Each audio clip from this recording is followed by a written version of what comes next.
Que le Seigneur vous bénisse. Je suis content d'être ici ce soir avec vous.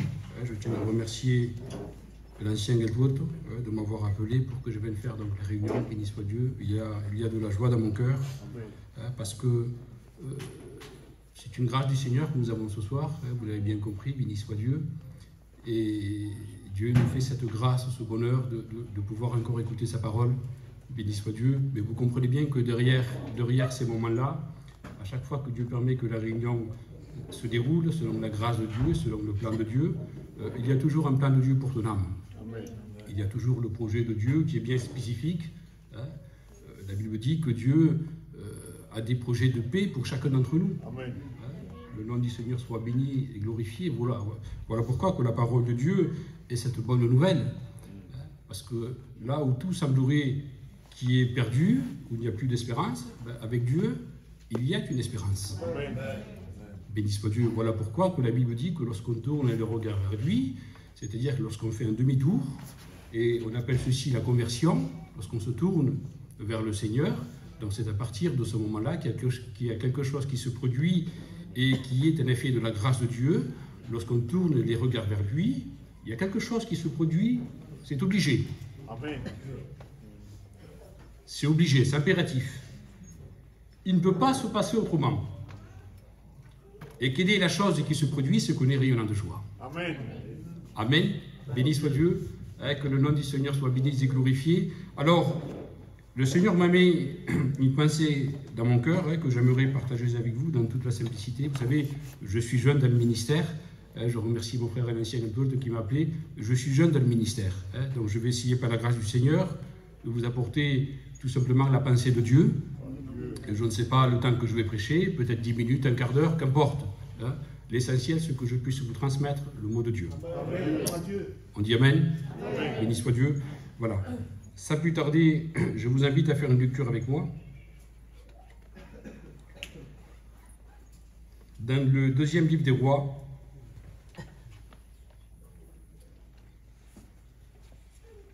voilà, j'ai noté pas mal de choses, on verra bien. Deuxième livre des rois, chapitre 6. Et nous ferons la lecture à partir du verset 1er. Il est écrit ceci.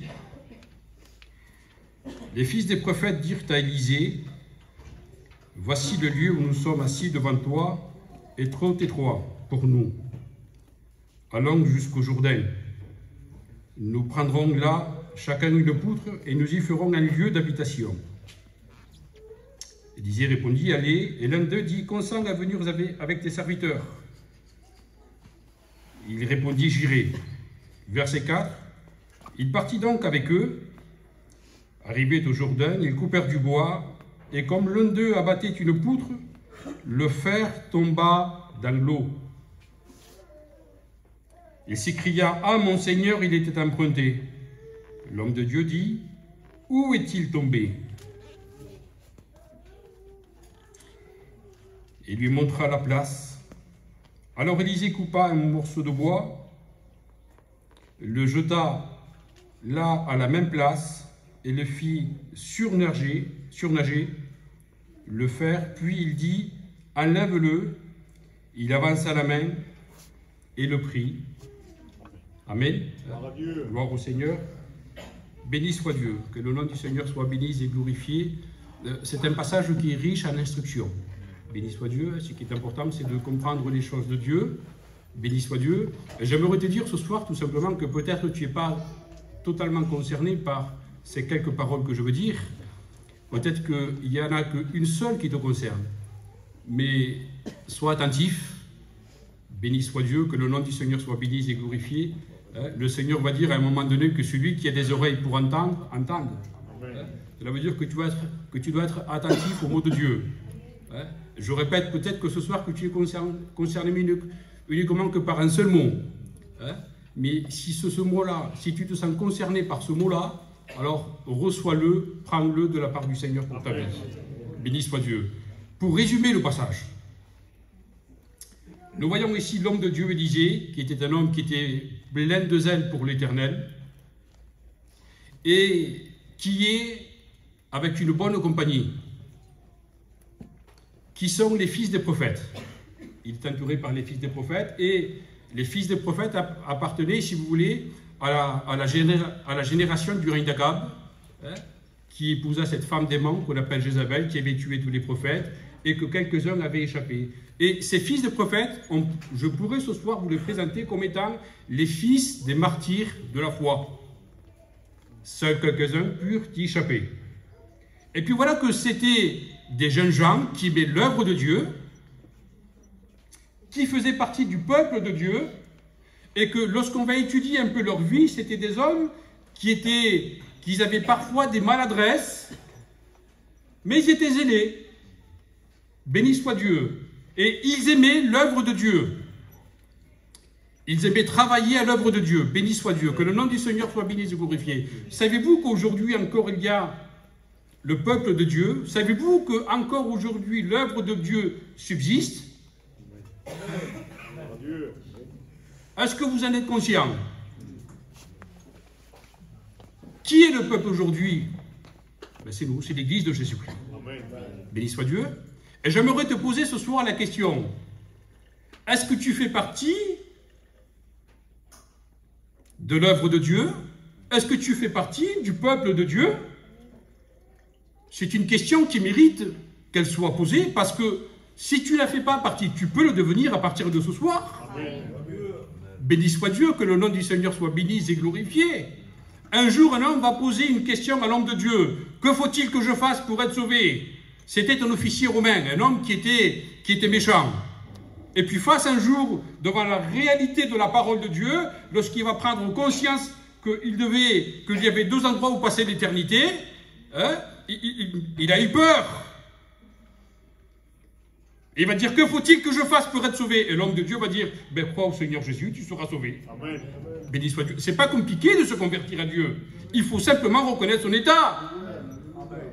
Alléluia, béni soit Dieu.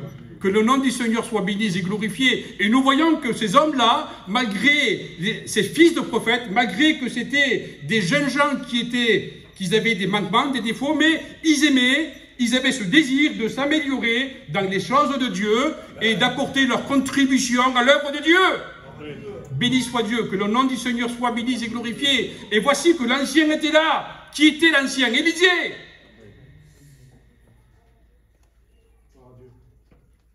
Et ils vont avoir ce désir dans leur cœur de partager avec leur ancien ce projet qu'ils avaient à cœur. Ils vont dire, écoute, le lieu que nous occupons est trop petit, est devenu trop petit. Et nous avons ce désir d'agrandir les choses. Béni soit Dieu. Ils étaient animés des bonnes intentions. Mais voyez-vous, dans l'œuvre de Dieu, il y a un ordre qui est établi. Tout se fait dans la collaboration. Amen. Dieu bénit dans l'ordre et non pas dans le désordre. La Bible dit, mets ton champ en état, et puis après tu bâtiras. Mais d'abord, mets ton champ en état. Alors qu'est-ce que ça veut dire, mets ton champ en état? Repens-toi, remets-toi en question. Est-ce qu'il est temps? Bien sûr qu'il est temps. La Bible dit, il est temps aujourd'hui de chercher l'Éternel. Et nous voyons qu'ils font part à l'œuvre, ils font part à l'homme de Dieu, à l'ancien, qu'ils ont ce désir, hein, d'agrandir ce lieu où ils habitaient. Aujourd'hui, on pourrait dire, aujourd'hui, de nos jours, hein, ce sont des gens qu'on voit dans l'église, mais qui ont à cœur que les choses s'améliorent, que l'église grandisse, que l'église puisse grandir. Ce sont des bonnes choses. Béni soit Dieu, que le nom du Seigneur soit béni et glorifié. Et puis voilà que l'un d'eux va dire à l'homme de Dieu, à Élisée, consent à venir avec nous. Et puis chacun prend sa part de responsabilité. Amen. Parce que Dieu a fait de nous des hommes et des femmes responsables dans l'Église. Nous avons tous notre part de responsabilité. Et nous n'avons pas le droit de faire n'importe comment. Je répète ce que je dis. L'œuvre de Dieu se fait dans l'ordre. Voici qu'il est doux, qu'il est agréable pour des frères de demeurer ensemble. Car c'est là où l'Éternel envoie la bénédiction. Alléluia, béni soit Dieu. Combien qu'il y en a ce soir qui veulent recevoir la bénédiction de Dieu? Savez-vous que Dieu connaît ton cœur? Peut-être que ce soir tu es venu ici pour faire plaisir à quelqu'un, mais laisse-moi te dire quelque chose, que c'est déjà une œuvre de l'Esprit. C'est l'amour de Dieu, c'est la grâce de Dieu qui t'a attiré dans ce lieu-là. C'est parce que Dieu a un but bien précis pour ta vie. Et nous voyons que ces jeunes gens, les fils de prophètes, ils partent avec Élisée. Et qu'est-ce qu'ils vont faire? C'est qu'ils vont descendre au Jourdain. Et bien sûr, il fallait abattre des arbres. Le travail était rude. Parce que des fois, ça coûte. Si on veut être béni de la part de Dieu, ça coûte. Il faut renoncer à bien des choses. Jésus va dire, si quelqu'un veut venir après moi, qu'est-ce qu'il va dire le Seigneur? Qui se charge de sa croix. Or, c'est quoi? La croix symbolise quoi? Elle symbolise tout simplement le renoncement au péché, à tes passions, à tout ce qui déplaise à Dieu. Mais ça vaut le coup quand même. Ça vaut le coup quand même de le faire. Parce que Jésus va dire, que servirait-il un homme de gagner le monde entier? Écoutez, dans le monde, il y a beaucoup de billets. Il y a beaucoup d'or. Il y a beaucoup de pierres précieuses, oui ou non? Mais si dans tout cela, Jésus va dire encore, que servirait-il un homme de gagner tout, mais s'il perd son âme? Ou que donnerais-je un homme en échange de son âme? La chose la plus précieuse que puisse y avoir, c'est ton âme. Amen. Que servirait-il à un homme de gagner le monde entier s'il perd son âme? Seigneur, savez-vous que nous sommes que de passage ici, hein? Il y en a qui pensent que lorsque nos yeux vont se fermer ici, que tout s'arrête là. Non, c'est une grande erreur. C'est là où tout commence. Parce que c'est là où nous faisons face à une éternité après. Maintenant, comme vous le savez très bien, parce que ce que je suis en train de vous dire, vous le savez déjà, je ne fais simplement que vous le répéter. Il y a deux endroits où passer l'éternité. Près de Dieu ou dans un lieu de tourment. Mais tout se joue ici. Tout se joue ici. Et nous voyons que lorsque ces hommes-là vont descendre au Jourdain, chacun prend sa part de responsabilité. Et ils vont descendre avec quoi? Avec une hache à la main. Et vous savez qu'à cette époque-là, l'hache était un outil qui était très précieux et qui coûtait cher, très cher. Et chacun va se mettre à l'œuvre. Ils descendent au Jourdain, ils vont repérer l'arbre qui leur convenait, ils avaient une bonne vision, et puis là, ils vont se lancer dans le travail. Et puis ils vont commencer à battre l'arbre. Que le nom du Seigneur soit béni et glorifié. Cette histoire nous dit que ces arbres devaient servir à quoi? À faire une construction pour ces hommes de Dieu. Pour en faire des poutres. Autrefois, nous étions comparés aussi à ces arbres qui nous étions plantés dans le champ du monde. Et chacun de nous, nous avions nos coutumes différentes. Et la hauteur était différente. Parce que chacun portait son orgueil à lui. Mais un jour, voici que la grâce de Dieu se révélait dans nos vies. Amen. Oh, il a fallu que l'arche de l'Esprit puisse nous couper. Amen. Et non seulement nous couper du monde, mais nous avons été taillés par la hache de l'Esprit. Que le nom du Seigneur soit béni et glorifié, puisque je vous rappelle qu'il s'agit ici de lever l'homme à la perfection de Dieu. Amen. Mais pour devenir un enfant de Dieu, il faut qu'il y ait cette œuvre de l'Esprit dans nos vies. Il faut que la hache de l'Esprit se manifeste et que tous les liens puissent être coupés. Béni soit Dieu, que le nom du Seigneur soit béni.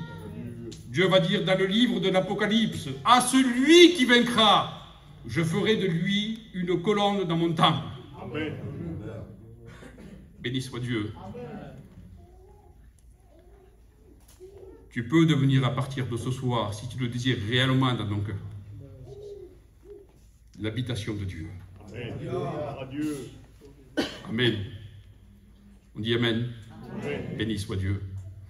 Mais voilà, l'histoire nous dit aussi que dans ce travail-là, soudainement, va être interrompu. Puisque l'homme qui était en train d'abattre l'arbre, il va perdre quoi? Le fer de l'âche. Il va tomber dans l'eau. Et malheureusement, le fer en question était emprunté. Et heureusement que cet homme s'est rendu compte. Alors là, faisons attention. Hein. Nous devons faire attention parce que à partir de ce moment-là, où quand cet homme va se rendre compte qu'il ne pouvait plus continuer à travailler de cette façon-là, les frères. Parce qu'il était conscient que le fer de l'âche était tombé. Et il va se rendre déjà premièrement quelque chose, qu'il ne pouvait plus continuer. Pourquoi? Parce qu'il va réaliser en lui-même qu'essayer d'abattre un arbre avec le manche uniquement, c'était quelque chose qui était impossible. Et heureusement qu'il s'est rendu compte, puisque cet homme va faire appel à l'homme de Dieu.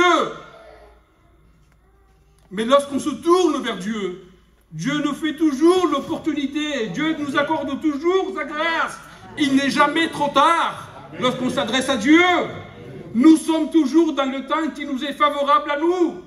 Et cet homme-là, il va réaliser qu'il ne pouvait plus continuer. C'était quelque chose d'impossible d'essayer de couper l'arbre avec le manche. C'était impossible. Et en plus, il aurait abîmé l'arbre.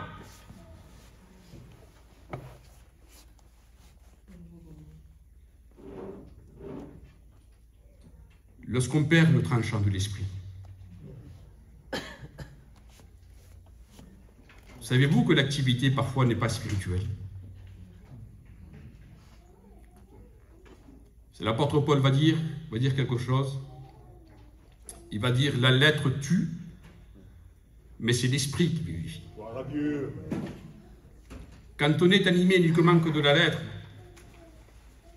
mais qu'on a perdu l'âge de l'esprit, le fer de l'esprit, on devient des personnes qu'on fait du mal à l'œuvre de Dieu. Voilà pourquoi que l'homme de Dieu qui était Paul, dans l'épître aux Romains, il va dire ceci.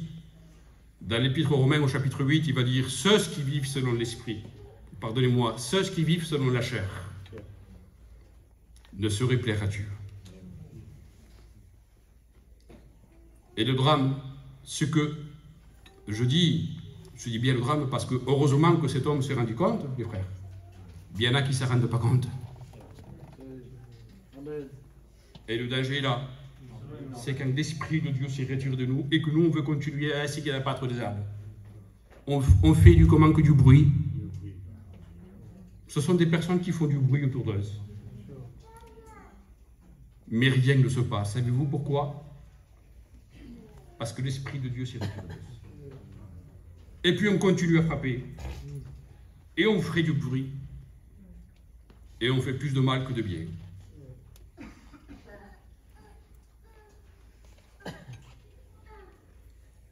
Il faut savoir se remettre en question quand ça ne va pas. Pardonnez-moi si je vous dis cela, mais je l'ai dans mon cœur. Je ne veux offenser personne ce soir. Je vous demande pardon à tous. Mais quand ça ne va pas, il faut savoir se remettre en question. Et le pire, c'est que beaucoup de gens aujourd'hui ne se rendent pas compte. Ceux qui vivent selon la chair ne sauraient plaire à Dieu. C'est-à-dire qu'en un mot, ils déplaisent à Dieu. Leurs pensées déplaisent à Dieu. leur travail, cela déplaise à Dieu, bien sûr, parce que Jésus va dire, sans moi, vous ne pouvez rien faire.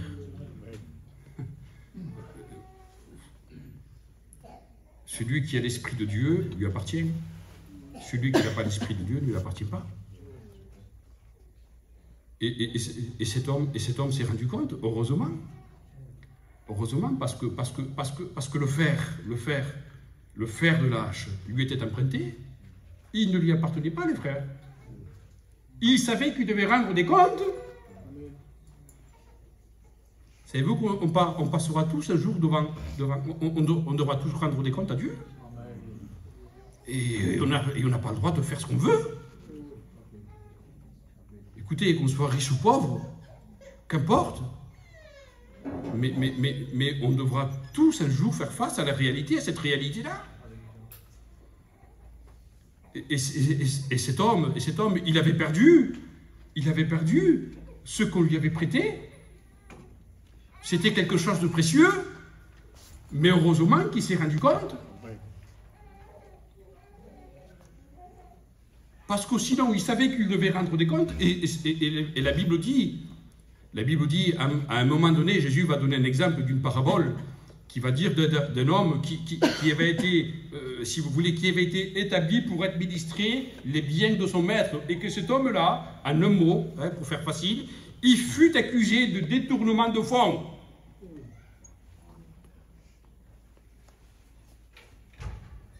Et voici que ce maître va dire, il va le reprendre, il va dire, tu ne pourras plus administrer les biens.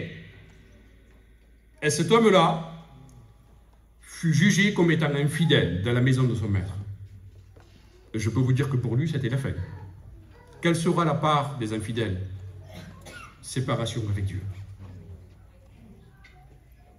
La Bible dit, heureux l'homme, heureux le serviteur, à qui son maître en ce retour le trouvera fidèle.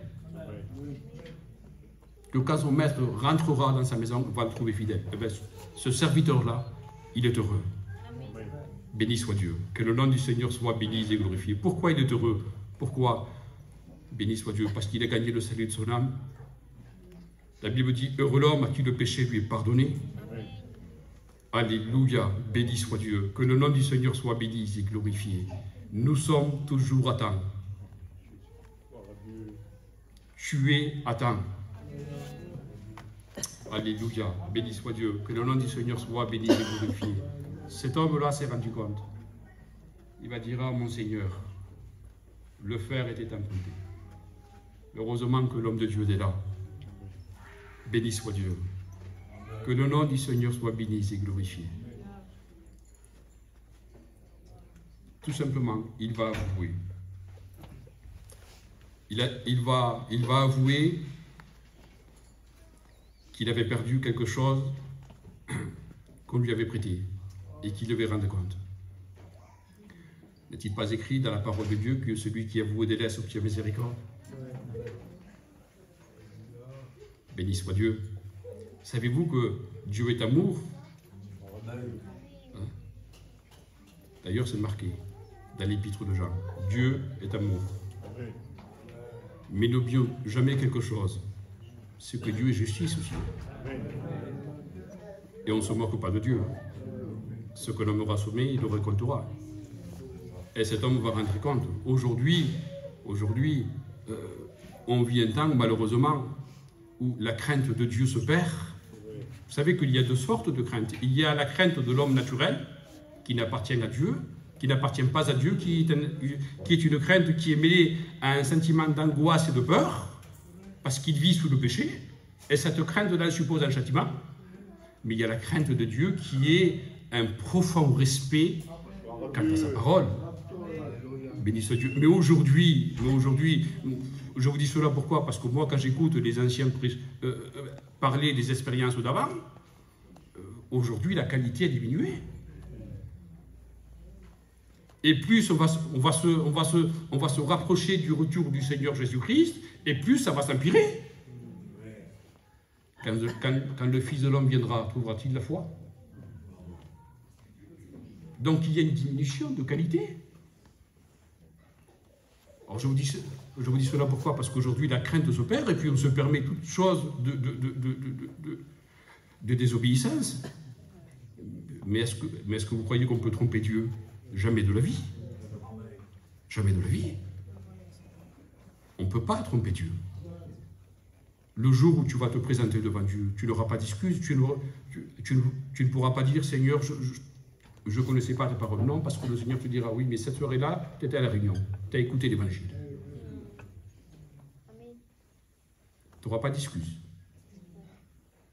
Alors cet homme est un rentré à lui-même et prit conscience de son état. Et l'homme de Dieu, Élisée, va dire « Béni soit Dieu ». Où il est tombé. Livre de l'Apocalypse, chapitre 2.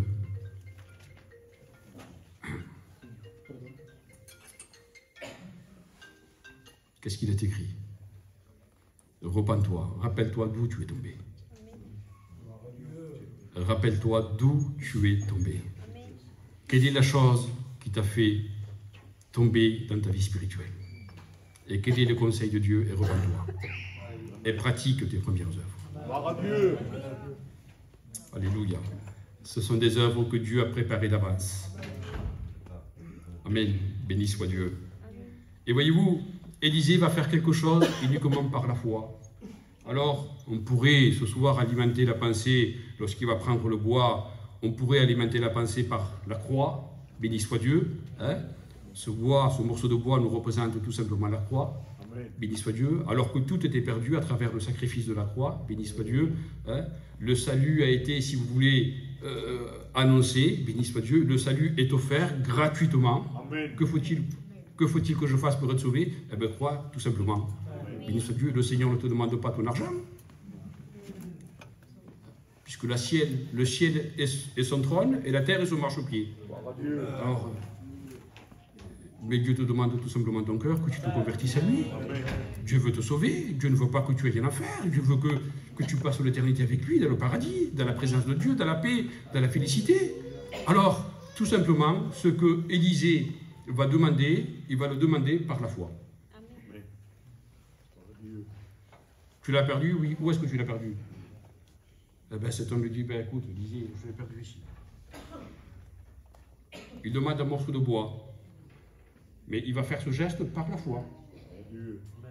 Par la foi. Savez-vous que sans la foi, on ne peut pas recevoir de Dieu?